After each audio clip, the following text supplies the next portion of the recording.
Hi everyone and welcome to Booktuber. My name is Rachel and today I have a little bit of a discussion video for you to talk about what it's like being a small booktuber. This is a little bit of a reaction video from a video posted over at bookishjc. If you haven't heard of her before, I will definitely link her channel down below. Please check her out. I love her videos and I love her opinions and it's really fun to watch her, so please check her out down below. But she recently posted a video talking about what it's like to be a small booktuber. And it was such a great video and she had such great topics to talk about on it that I was like, hey, is it okay if I do kind of a riff off of that? And can I talk about some of the same topics you did? And she was like, yeah, sure. So thank you for the awesome video idea, JC. I really appreciate it.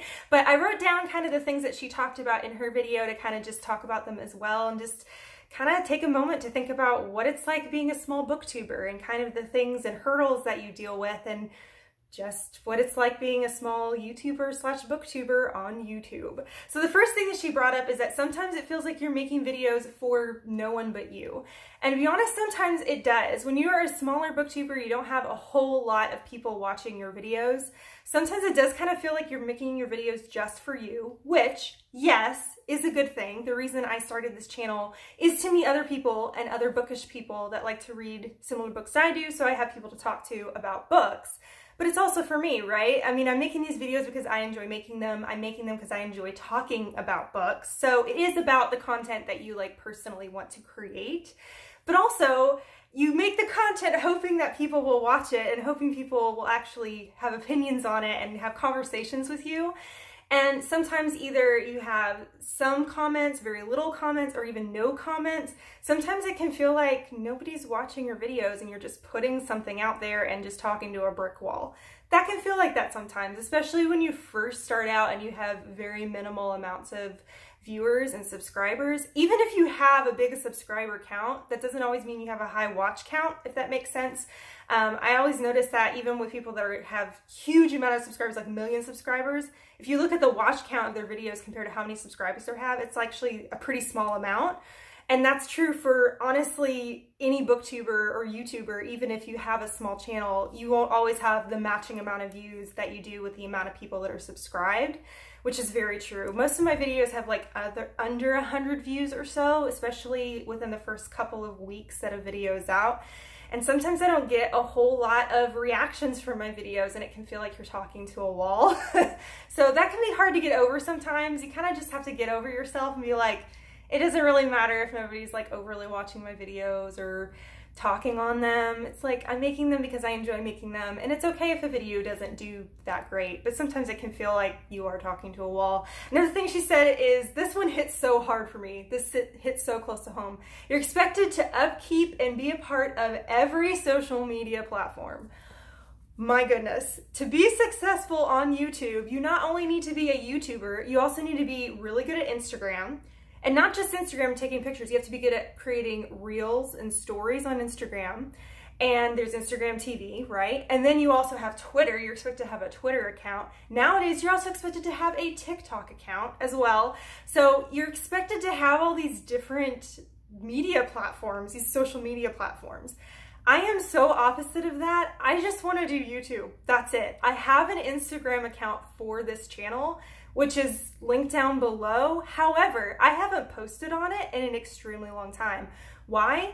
I'm not good at taking pictures. I don't really want to take the time to learn how to take good pictures and be a good bookstagrammer and create content and create descriptions for each picture and doing stories. And I don't have time for that. I don't want to make time for that. I'm sorry. I'm a wife and a mom and I work, and I love making videos about books and having this platform. That's what I wanted to do. I'm not on Twitter at all, never have been, haven't been interested in it. I'm afraid to get on TikTok because I'm afraid it'd be horribly addicting, because any TikTok videos I've seen, especially funny skit ones, they're so hilarious. I could find myself getting sucked into a hole on TikTok. And TikTok videos, I think actually a lot of the good ones, they can take a lot of editing. I don't edit, even on YouTube. I don't edit my videos. So YouTube's all I really want to be a part of. However, to be kind of relevant, it feels like, and for your channel to actually grow, you are expected to be a part of all these different social media platforms. it's overwhelming. It legit is. I'm not saying you have to by any means, because I don't. I'm not a part, I mean, I love looking on Instagram. I love looking at other people's posts and other people's stories. I love looking at it. I'm a consumer of Instagram. I don't produce content on Instagram, and I have no desire to, because I produce content on YouTube and that's all I want to do.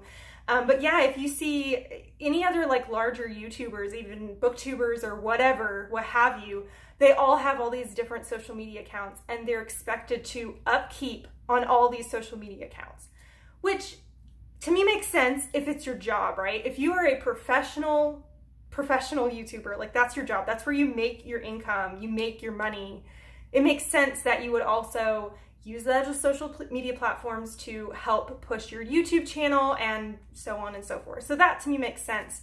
But just as like a smaller booktuber, I'm sorry, I ain't got time for that. I'm not gonna take time for that. I don't want to. So this is a topic that hits a little too hard and home for me. It's just like, I don't want to be a part of all these different social media things and expected to produce all this content that I don't know how to create, and I have no interest in trying to learn how to create. Just let me be a booktuber and leave me alone, okay? Just let me be a booktuber. So that one's an interesting one. I really hit home for me that JC brought up. The other one is, it's hard to maintain friends, watching, and comments on YouTube, being involved in the community, which is very true. If you want your channel to grow, or you just want to make friends, if one of the things you really want to do on YouTube is make friends in the bookish community, like it takes time. Like you have to take the time to watch videos, comment on videos, especially, just being involved in the community. And I try to as much as I can. I don't have a lot of time for it, unfortunately. I wish I had more time to watch booktube videos, but I don't. I don't comment on every single video that I watch. I try my best to comment on all the people that I consider friends on booktube, some of my other fellow smaller booktubers. I try to always comment on their channels. But the really, really big booktubers that have hundreds upon hundreds of comments, I don't even bother. And I know that sounds bad, but it's like the likelihood of the producer of that video, the likelihood of that YouTuber actually responding to my comment and maybe even seeing it is very low. And so I'm like, I don't want to take the time to have to comment and really focus overly on the video to know what to say in a comment. So usually I really try to focus and comment on other booktubers that I know are going to respond to me, that I know that I want to have friendships with, that will actually probably help me also with like cultivating that friendship and actually having a conversation, because most likely some of the bigger booktubers I'm not going to be able to have a full-on conversation with and be able to comment with them back and forth often.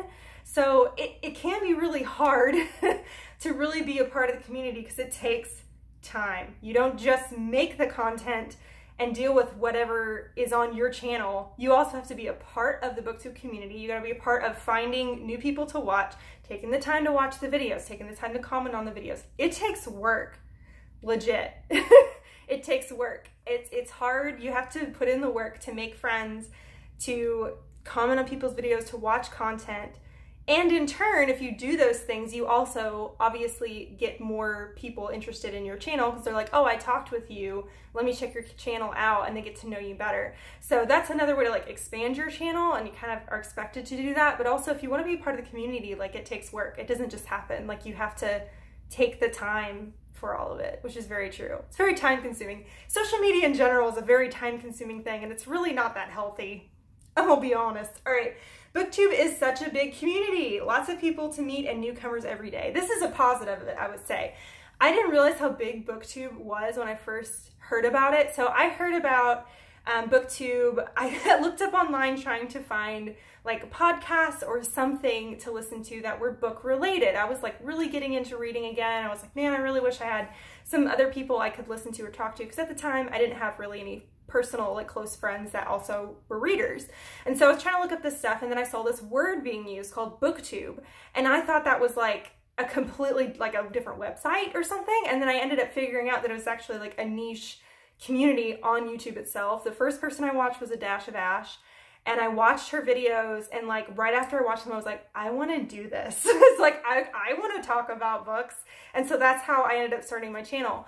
And I didn't realize at the time how many booktubers there are. There are so many. If you just type in, was it like the new booktuber or booktube newbie tag? If you type in that into YouTube, my goodness. Like if you just, every week you type that in, you would get a new set of influx of people that have started a booktube channel. There are so many booktubers out there. There's some big ones, yes, but there are lots of small booktubers just out there just talking about books. So yeah, that's a good way to like find new people and new channels to meet, is if you just type in the booktube newbie tag and every once in a while and you'll get introduced to new people. So that's one of the great things, is that there's always new people being added to the community, always new people interested in jumping in. So that's the fun part of the community. It's big and it's been very welcoming, honestly. I've only had, I think, one rude comment. Only one. Other than that, everyone else that I have talked to on Booktube has been extremely kind. And it's been great. It's a very welcoming community. So it's welcoming, and also there's just a lot of people to meet. A lot of really amazing people that you'd never get to meet in real life. Some of the people I've met that I consider friends, they're like across the world. I would never had a chance to like get to know them ever in my whole life without Booktube. So it's a really great thing.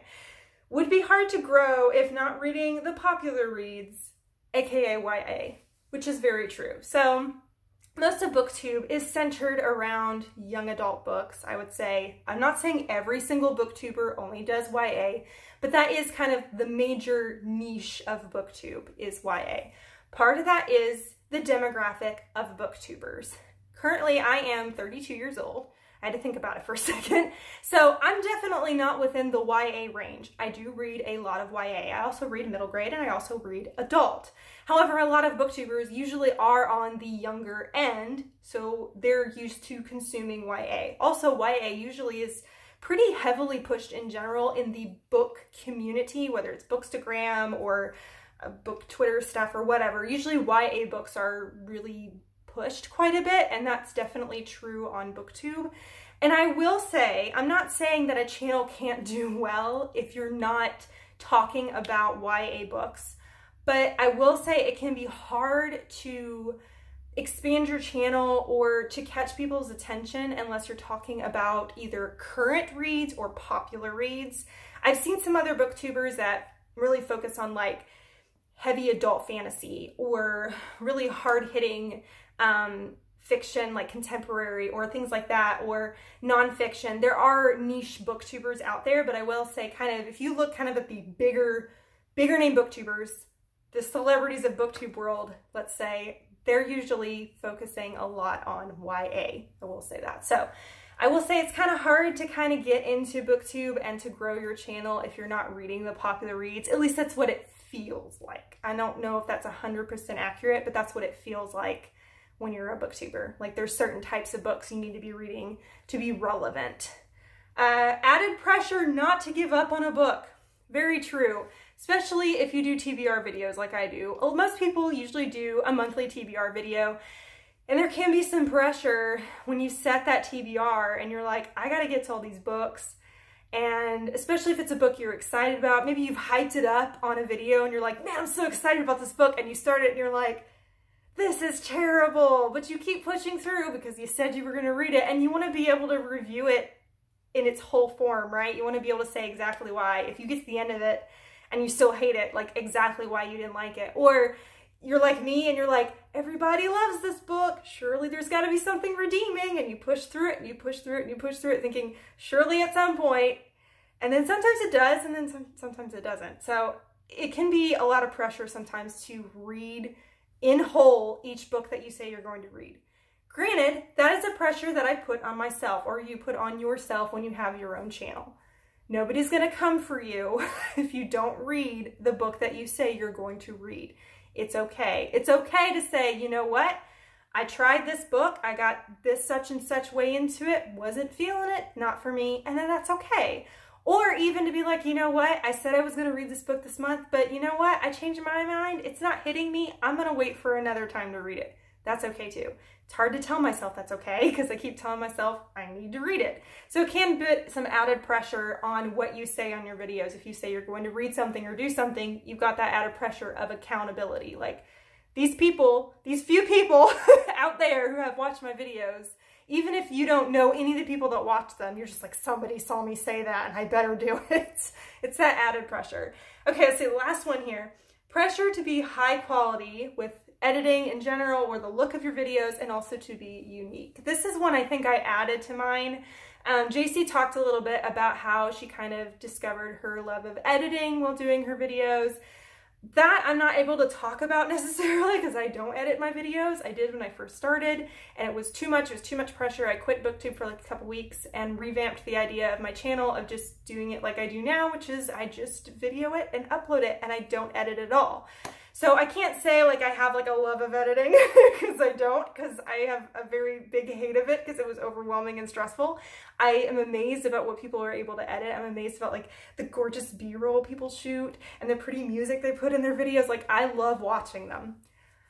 I can't do it. It's too much pressure and it's too much time and I just can't. I don't have the time to do that and I don't want to take the time to do that because I have other things that are more important to me. But there is pressure to have beautiful looking aesthetic videos, to have really good editing software, a really good camera. The other one definitely too is to be unique, right? To have unique ideas for your videos and be like this really cool, unique channel that pumps out this really super cool, unique content. You've got that pressure, definitely. And you can get lots of really great ideas from other people. Not that I'm saying stealing ideas, but like in this case with this video, I saw another booktuber talk about being a small booktuber and talking about these specific points. And I was like, you know what? This resonates with me a lot. I want to talk about it too and see if I can, again, pass it along to somebody else that hopefully watches this and also resonates with it and maybe wants to talk about it on their channel. So you can get ideas from other people in that way. It's always good to ask permission if it's something that's pretty darn specific. And it's also a nice way too to be able to point to somebody else's channel and point back to them and say, hey, go check them out and help each other out. Because I think that's one of the important things of Booktube is to point out other people's channels and other people that you like watching and saying, hey, you may not have heard this Booktuber. I like this person. Please go check them out. I think it's really cool to do that. But it can be really hard to come up with unique content. I am not creative with content at all. I'm aware of this and I'm okay with it. I make TBR videos, recent read videos, and that's kind of like my main thing that I do. I'll do like little mini vlogs and I do videos like this, little discussion videos. I've been doing some standalone recommendations. None of my videos are unique. I'm aware of that. It is extremely hard to be unique. Almost everything has been done at this point. It is 2021. So many videos have been created. There's barely anything unique out there. So don't take that pressure off yourself. It's there. I feel the pressure to be unique. I feel the pressure to have a really high quality channel, but you know what? It's okay. This is being a small booktuber and you just got to be happy with the little corner of the internet, the little corner of YouTube that you have. And I am. I'm very happy with the people that I have here. It's fun to see my channel grow, but it's not the end all be all. I love the people that I'm getting to meet here. I love the people that are here. I love the people that consistently comment on my videos. I love getting to talk with them. I'm hoping to be able to get to know them all better. And if you haven't had a chance to say hi to me, please do. I would love to say hi down below. Let me know if you feel like you feel this and this hits you, like this hit me, like a lot of the things. Let me know if there's something that you thought of, you're like, this is what it's like being a small booktuber, you didn't think of this one. I mainly just kind of took the list JC made and added like one or two things, but other than that. So I hope this was a fun video for you. It was kind of fun to vent about this stuff and what it's like being a booktuber and a YouTuber and how it can be really fun, but really stressful at the same time, and how there's certain things about it that you don't realize until you start doing it, which is a lot of this stuff. So yes, Booktube's a fun time. Don't let this deter you from creating a channel though, because it's a lot of fun. Just do it the way you want to do it. The channel is initially for you to talk about what you want to talk about. So don't feel the pressure to be super unique or super high quality or whatever. Just do what you want to do with what you got. You don't need anything fancy. I'm filming this on my phone right now. I don't have anything fancy. So there you go. On this side of the video over here is the logo to my channel. If you haven't subscribed yet, you can click on that, subscribe to my channel, join me on my book journey. I would love to get to know you. On this side of the video over here is a suggestion for another video. If you want to watch another one right now, please go check out Focus JC's channel and link down below in the description. Thank you so much for watching. You rock, and don't forget to keep reading. Bye.